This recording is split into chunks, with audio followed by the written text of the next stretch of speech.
जय शिव शंकर। आज की इस वीडियो में मैं आप सभी के लिए श्रावण मास महात्म्य का चौथा अध्याय लेकर आई हूँ। इससे पहले के अध्याय में हमने नक्त व्रत के बारे में विस्तार से जाना था। आज चौथे अध्याय में हम धारण पारण व्रत के बारे में जानेंगे। शुरू करते हैं चौथा अध्याय। भगवान शंकर ने ब्रह्मपुत्र से कहा, हे ऋषिवर, अब मैं तुम्हें धारण पारण व्रत के बारे में बताऊंगा। पूर्व प्रतिपदा तिथि को पुण्याह वाचन करवाने के बाद मेरा व्रत धारण करना चाहिए। एक दिन धारण और दूसरे दिन उसका पारण करना चाहिए। धारण में उपवास तथा पारण में भोजन निहित है। मास की समाप्ति पर उद्यापन करना चाहिए। श्रावण मास की समाप्ति पर कीर्तन पुण्याह वचन कराकर आचार्य तथा दूसरे ब्राह्मणों का वरण करना चाहिए। शंकर पार्वती की सोने की प्रतिमा को घट के ऊपर स्थापित करना चाहिए। रात्रि में भक्ति पूर्वक शिव महापुराण का श्रवण कीर्तन आदि करके रात्रि जागरण करना चाहिए। प्रातःकाल हवन करना चाहिए। त्र्यंबकम यजामहे मंत्र से तिल और चावलों की आहुति देनी चाहिए। वामदेवाय विद्महे महादेवाय धीमहि तन्नो रुद्र प्रचोदयात् मंत्र से घृत और चावल की आहुति देनी चाहिए। ओम नमः शिवाय मंत्र से खीर की आहुति देनी चाहिए। इसकी पूर्णाहुति देकर होम समाप्त करना चाहिए। ब्राह्मणों को भोजन कराना चाहिए और आचार्य का पूजन करना चाहिए। इस प्रकार व्रत को पूर्ण करने से ब्रह्म हत्या आदि पापों से मनुष्य मुक्त हो जाता है। इसमें लेश मात्र भी संदेह नहीं है। हे संत कुमार, अब तुम श्रावण मास में उपवास की विधि सुनो। श्रावण मास की प्रतिपदा तिथि को मनुष्यों एवं स्त्रियों को संयतात्मक एवं जितेंद्रिय होकर व्रत का संकल्प करना चाहिए। अमावस्या के दिन लोगों को वृषभ ध्वज भगवान महादेव का षोडशोपचार विधि से पूजन करना चाहिए। ब्राह्मणों को वस्त्र अलंकार देकर उनका पूजन करना चाहिए। उन्हें भोजन कराकर दक्षिणा देकर हाथ जोड़कर विदा करना चाहिए। इसी तरह मास उपवास का व्रत मुझे प्रीतिदायक है। 1,00,000 संख्या वाली रुद्रव्रती विधि से करना चाहिए। इस विधि को हे संत कुमार ध्यान पूर्वक सुनो।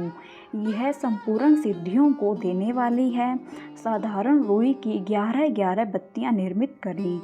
यह बत्तियां रुद्र बत्ती नाम से जानी जाती है। श्रावण मास के प्रथम दिन इस विधि से संकल्प करें। श्रावण मास में देवों के देव महादेव हैं।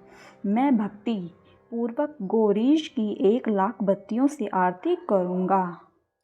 यह संकल्प कर प्रतिदिन 1,000 बत्तियों द्वारा पूजन करना चाहिए। व्रत की समाप्ति पर 71,000 बत्तियों से आरती करनी चाहिए या प्रतिदिन 3,000 बत्तियों से आरती कर अंतिम दिन 13,000 बत्तियों से आरती करनी चाहिए या एक ही दिन में 1,00,000 बत्तियों से आरती करनी चाहिए। यह बत्तियां मुझे सबसे अधिक प्रिय है। इनको शुद्ध घी से ही प्रज्वलित करना चाहिए। इसके बाद सदाशिव का पूजन करके तथा कथा सुननी चाहिए। संत कुमार भगवान रुद्र से बोले, हे महादेव, मुझे अब आप यह बताने का कष्ट करें कि इस व्रत का प्रभाव क्या है, इस व्रत को किसने किया है और इस व्रत के उद्यापन की विधि क्या है। ये सब बातें मुझसे विस्तार पूर्वक कहिए। भगवान शिव ब्रह्मपुत्र संत कुमार से बोले, तुमने जो मुझसे पूछा है उसको मैं तुम्हें बताता हूँ। ध्यान पूर्वक सुनो। यह व्रत सब व्रतों में श्रेष्ठ और महान पुण्य प्रदान करने वाला है तथा संपूर्ण उपद्रवों का नाश करने वाला है। यह व्रत पुत्र पौत्र तथा सौभाग्य को प्रदान करने वाला माना जाता है।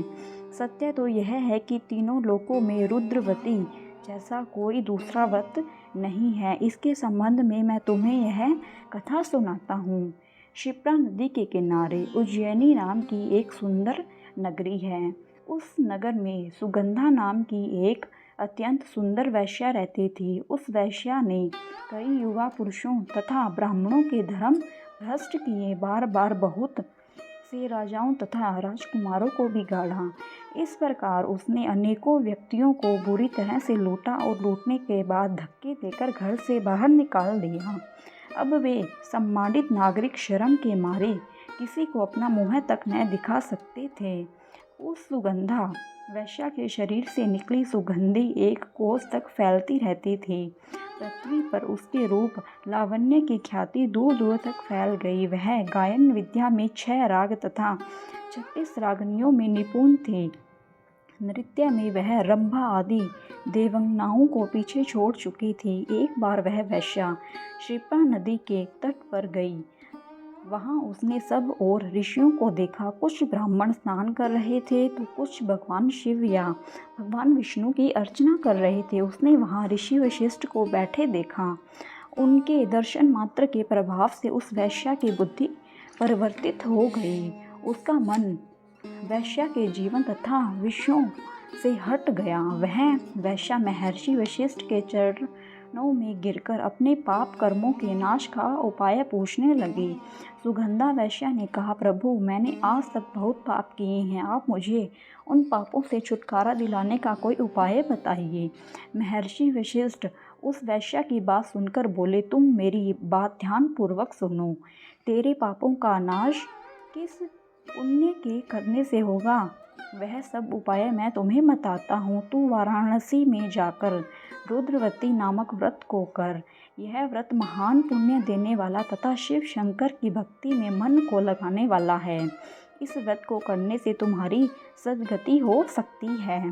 महर्षि वशिष्ठ के वचन सुनकर वह सुगंधा नामक वैश्या अपना खजाना नौकरों व मित्रों को देकर वाराणसी चली गई। उसने महर्षि वशिष्ठ द्वारा बताए व्रत को विधि विधान सहित किया, जिसके फलस्वरूप वह वैश्या पंच भौतिक शरीर को त्याग कर भगवान शंकर के शरीर में विलीन हो गई। जो भी स्त्री इस व्रत को जिस इच्छा को लेकर करती है उसे वह अवश्य प्राप्त होती है। हे संत कुमार, अब तुम माणिक व्रतियों का महात्म्य सुनो। माणिक व्रतियों को व्रत करने से स्त्री मेरे अर्धासन की भागीदारी बन जाती है। वह स्त्री महाप्रलयांत तक मेरी प्रिय होकर निवास करती है। अब मैं तुम्हें इस व्रत की पूर्ति के लिए इसकी व्रतोद्यापन विधि बताता हूँ। इस व्रत को करने वाली स्त्री पार्वती सहित शंकर की प्रतिमा स्थापित करे। शिव पार्वती की प्रतिमा स्वर्ण की बनी होनी चाहिए तथा वृषभ की प्रतिमा चांदी की बनी होनी चाहिए। यथा विधि पूजन करके रात्रि जागरण करें। प्रातःकाल नदी में जाकर स्नान करें। भक्ति पूर्वक आचार्य का वरण करें तथा 11 ब्राह्मणों के द्वारा घी, पायस एवं बेल पत्रों से हवन करना चाहिए अथवा रुद्र सूक्त, रुद्र गायत्री या मूल मंत्र द्वारा हवन करना चाहिए। पूर्ण आहुति कर आचार्य आदि की पूजा करके 11 ब्राह्मणों को जोड़े सहित भोजन कराना चाहिए। इस प्रकार जो भी स्त्री व्रत पूरा करती है वह संपूर्ण पापों से मुक्त हो जाती है। स्थापित सामग्री घट, शिव पार्वती प्रतिमा आदि आचार्य को समर्पित करनी चाहिए। इस व्रत को करने वाली स्त्री एवं उसके पति को 1000 अश्वमेघ यज्ञ के फल की प्राप्ति होती है। धन्यवाद मित्रों। चौथा अध्याय यहीं पर समाप्त होता है। अगर आपको यह वीडियो पसंद आई हो तो वीडियो को लाइक करें, शेयर करें और मेरे चैनल को सब्सक्राइब करें। धन्यवाद। ओम नमः शिवाय।